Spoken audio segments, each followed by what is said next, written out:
বাড়ি তৈরি করা মোটেও সহজ কাজ নয়, এই কথাটা আমি অনেক আগেও বলছি। আর দেখেন চারিদিকের কি অবস্থা, বৃষ্টি বাদল, এই যে রাজ্যের পানি কাদা সব কিছু উপেক্ষা করে এই যে আমার মাল মেটেরিয়ালস বস্তা ভরা।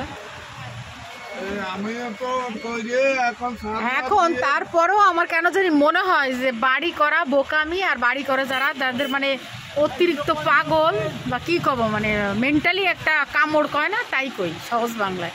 সেই জন্য গাদা গাদা টাকা খরচ করে বাড়ি করার পরে তারপরে ভাড়াটাকে রাজ্যের মনে করে যে ভাড়া দিয়ে থাকে, মানে তারা একদম মাথা কিনে নিছে।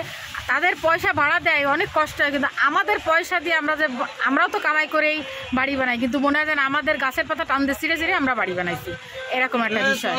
আর গতরের খাটনিটা তো আছেই, বা লেবার মিস্ত্রি পরিচালনা করা যে কত কষ্টের, এরা আসবো কয়ে আসি না, আর এই যে নাস্তা খাতে যে খবর থাকে না, লাঞ্চে যায় আর তার খোঁজ নেই, মানে বিশাল একটা কারবার আর কি। তারপরেও দেখা যায় যে বেলা শেষে বাড়িওয়ালারাই খারাপ, প্রত্যেকটা বাড়িওয়ালাই খারাপ যুগ যুগ ধরে।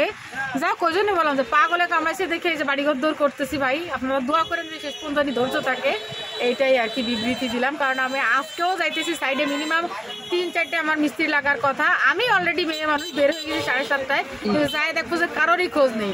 আমার আসার কথাই প্লাম্বিং মিস্ত্রি যেটা, সে আসবে, স্যানিটারি কাজ করবে, ইট উঠাবে, সেই লেবার আসবে, ইলেকট্রিক মিস্ত্রি আসবে, যে সুইচ বোর্ড মোট সব কেনা রয়েছে। যাই হোক, তাই বললাম যে এই দেখেন অবস্থা এই বৃষ্টির মধ্যে। আর হচ্ছে বাইরের অবস্থা কাক পক্ষেও নাই, কিন্তু পানির মধ্যে আমি ডুবে বসে রয়েছি। আর পাশের আপাটা হাসছে, কারণ না রিসেন্টলি আমাকে আমার এক ভাড়াটে হুমকি দিচ্ছে যে তোরা দেখে নেবো, তুই আয়। আমি তো থাকি না, বুঝেন নাই, আমি তো ঢাকা থাকি, সেই জন্য আর কি। তা আমি আসছি তোর চোখের সামনে, তুই আমার কি করবি কর। ওকে, থ্যাংক ইউ সবাই আমার বক্তব্য শোনার জন্য।